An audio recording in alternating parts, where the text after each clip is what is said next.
Hi, I just wanted to talk to you for a second about the really sexy topic of sexually transmitted infections. You might have heard of these as sexually transmitted diseases, but I like to call them infections because a lot of them are curable with treatment. A quick rule of thumb to remember which infections are not curable with treatment is the letter H. Infections that begin with the letter H, like the ones listed above, are generally not considered curable with treatment. There are some exceptions though. On the other hand, infections that do not begin with H, like the ones listed above, are generally considered to be curable with treatment. So today I'm going to explain herniated discs. This is a model of your lower back, and I'm going to just point to the discs here. The discs sit between the bones of your back, and they basically act as shock absorbers. On this model, you can see the disc has been colored red, the spinal cord is yellow, as are the spinal nerves that exit from the spinal cord. See what happens when I apply pressure. The disc bulges outward, pressing on the spinal nerve. This can cause pain, numbness, and tingling that radiates down your arms or your legs. Babies aren't the only ones that need tummy time. Adults spend too much time sitting. This tightens your hip flexors, weakens your core muscles, and causes low back pain. Undo this behavior by spending some time doing these 3 things on your belly. Add a pillow under your ribs for comfort. This is how we do a pelvic exam. There are 3 parts to a full pelvic exam. First, we look closely at the entire external vulva, the labia, the clitoral hood, the perineum, and more. Then there's a speculum exam where we insert a speculum vaginally, gently, open to view the cervix and the inside of the vagina. And lastly, we do something called a bimanual exam where we insert 2 fingers vaginally and with the opposite hand we push on top of the abdomen to feel the internal organs, the uterus and both ovaries. This is how we do a pap smear. These are the tools we use to collect the specimen. The spatula on the outside of the cervix and the small brush on the inside. First, the speculum is inserted open to see the cervix, and the spatula is placed on the cervix, rotated 360 degrees to collect cells from the outside. The small brush is then inserted into the cervix, rotated to collect cells from the inner cervix. This is a view from my perspective, the spatula collecting the ectocervical cells, and the brush collecting the endocervical cells. Let's talk about hip dips. Hip dips are an indentation where the hip bone meets the top of the thigh, causing this. They are very normal, everyone has them, but they can be minimized by working the gluteus medius. Some of my favorite gluteus medius exercises are clamshells, fire hydrants, curtsy lunges, and side. Gunther, do you want to know how to win any argument according to these 5 rhetorical devices coined by Aristotle?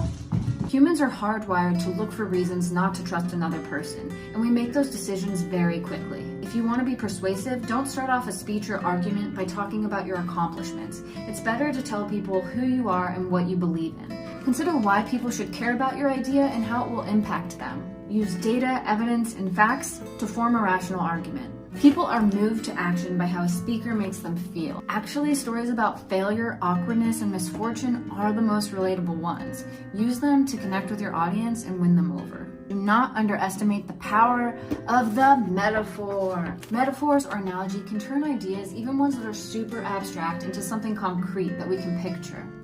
Keep it short. Aristotle believed that there are limits to the amount of information any human can absorb and retain. And he was right. Start with your strongest point. 3 words and phrases you're probably using wrong. A lot of people think the phrase begs the question is a smart way of saying raises the question, but it really means trying to prove something based on a premise that itself needs to be proved.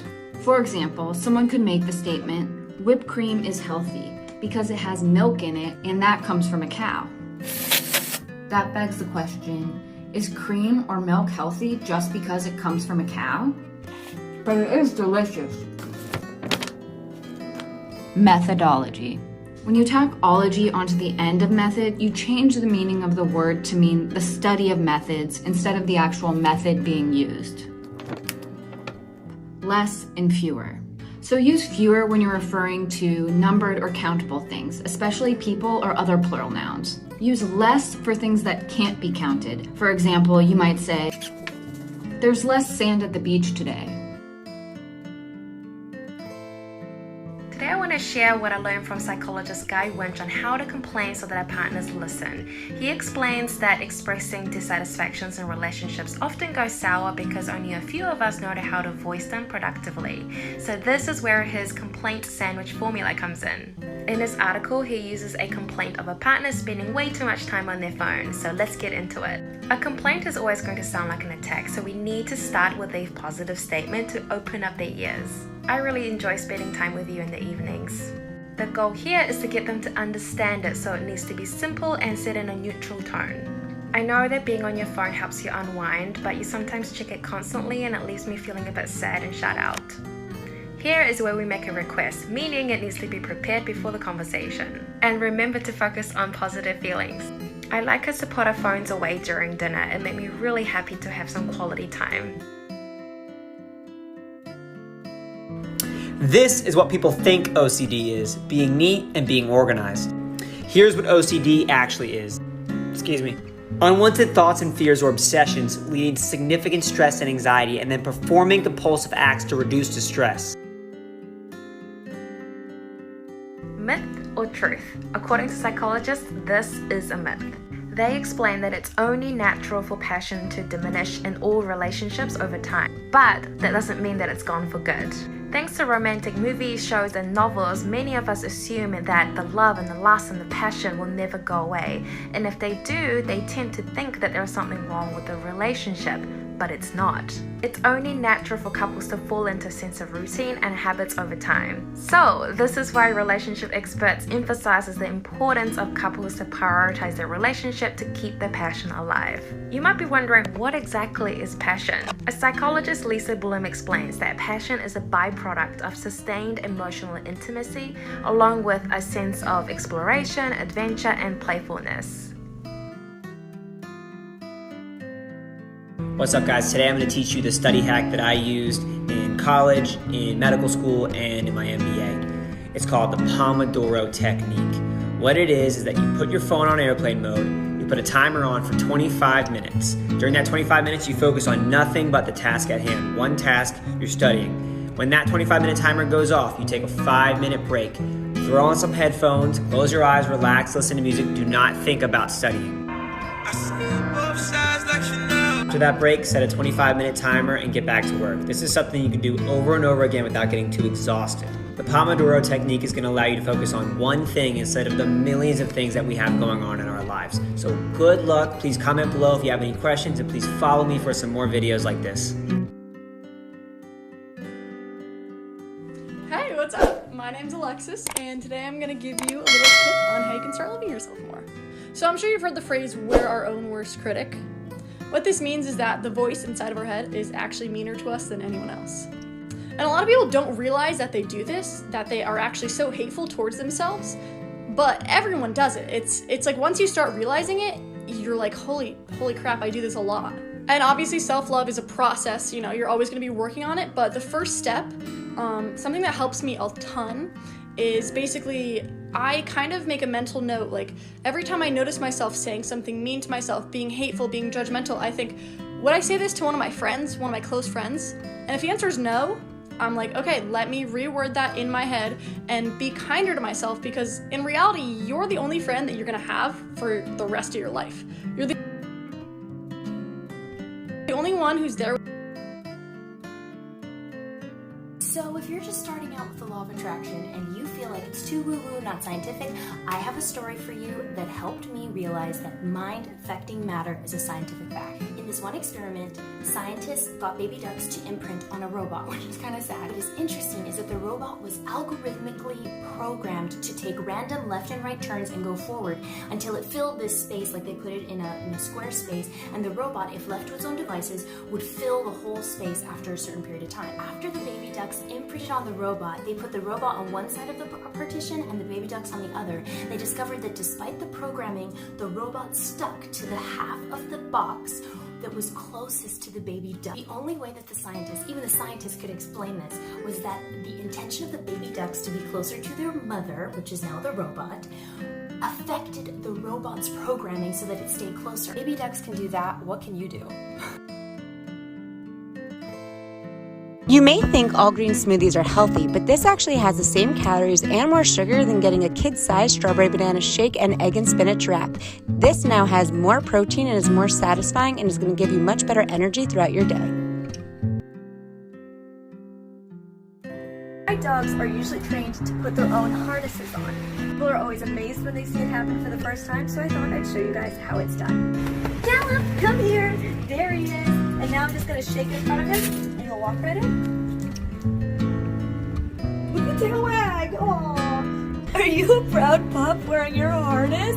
You guys, he loves wearing his harness. It makes him so happy and gives him so much pride. Now that he put himself inside, I'm just going to clip the harness underneath his belly to keep it secure. I'm going to attach his leash.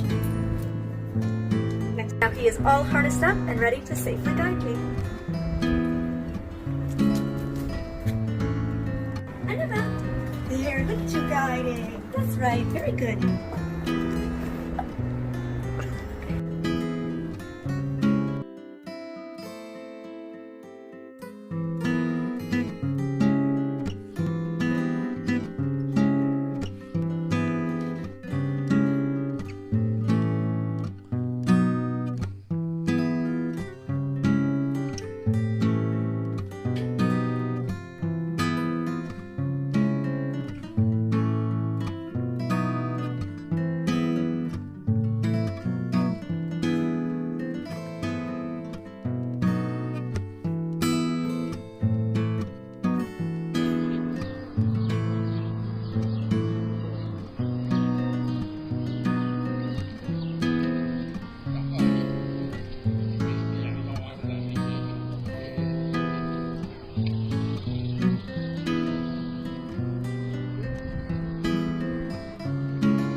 Yesterday I found a little frog in my house.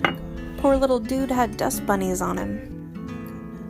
Think I need to sweep under my bed more often. I'm stuck over you. Buddy? Let me get you cleaned up and then I will get you outside, okay? His little legs were all bound up so he couldn't jump. Frogs are my favorite animal, so this was kind of a treat to find him. I decided to set him free in my garden.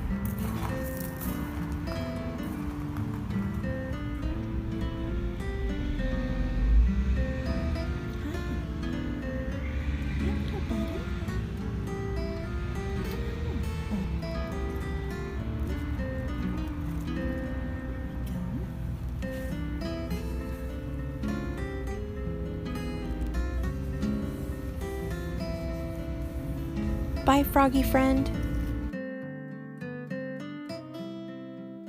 Okie dokie, we're all set up here to get rolling on the next bug at the A to Zoo's Itsy Bitsy Bug Museum, and... Wait a second. Hold on. I know what's going on here. Number 9, or nueve in Spanish, is the termite, nature's woodworker. Termite colonies are huge, and those colonies eat 24 hours a day, 7 days a week. Termites are known as silent destroyers because they can eat wood, flooring, and even wallpaper without anyone knowing. Every single year, they can cause up to $5 billion in damage. But not all termites are destructive. Some live in massive towering dirt mounds that can reach up to 40 feet tall. To prevent some of the most destructive termites, it's suggested to store scrap wood and firewood away from your house. Uh-oh, I've got to work on that. Numero 9 is the termite. Hey, I'll see you all tomorrow for the last bug at the Itsy Bitsy Bug Museum. And then, on Sunday, I have a huge announcement for you all. I can't wait to share. Hey y'all, so I'm a grad student of entomology at LSU right now, and I work on buprestids, otherwise known as jewel beetles, and I have the task today of spreading them. So when you spread a beetle, you want it to be relaxed and not brittle so it doesn't break off. So these have been in relaxing chambers for about a week, and then you want to stretch out all their little muscles. All its leggies are out, and you want to pop the elytra because we're measuring the color underneath. And this is a really stressful part for me, because it makes this crack sound.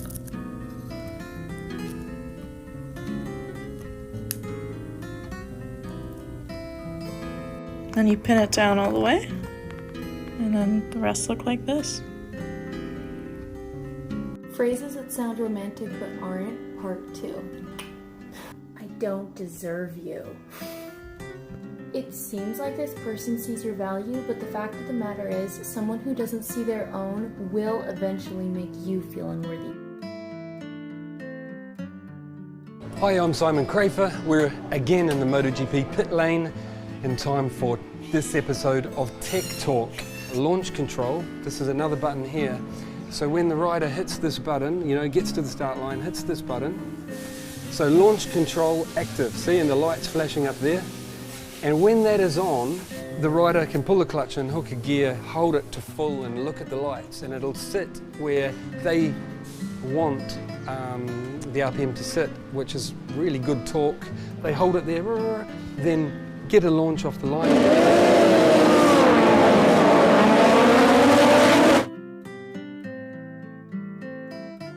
So does your drill or your circular saw or even your sander, does it not have the giddy up it used to? Could be the brushes. Nowadays you have a choice between tools that have brushes or are brushless. But what are brushes? Where are they? And how do you change them? I'm going to show you. I have a belt sander here, and changing out a bad brush is pretty easy. Let me show you. There's one right here in the rear of the tool, and there's one right there in the front. I'm going to remove one so you can see what it looks like.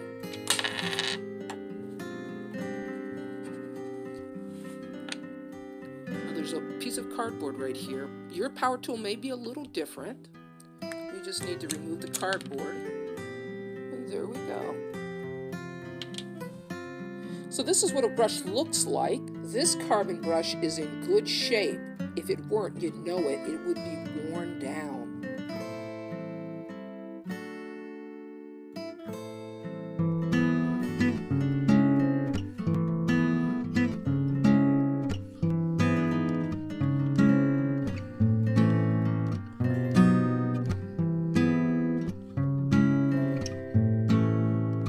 For this leaf bowl, I picked one of the leaves from a basswood tree. I then began to flatten it to get it ready for the slab roller. The slab roller rolls clay out into a uniform thickness. It kind of leaves a canvas print onto the clay, so afterwards I had to smooth it out and sponge it down. The next step is pressing the basswood leaf into the clay. I always do it vein side down because that side has more prominent features. After this, I cut around the edges with the needle tool and remove the excess clay. There must have been a bug stuck to the underside of the leaf because I accidentally killed him and left him in the clay. Next, I chose the form for this leaf bowl. I used this bowl and let the leaf dry on top of it so it would hold that shape when it's done. Then I smoothed it out with a sponge and made sure the edges weren't sharp. The mold still needed a stem, so I made a worm out of clay, wet it, and wrapped it around a needle tool for the shape.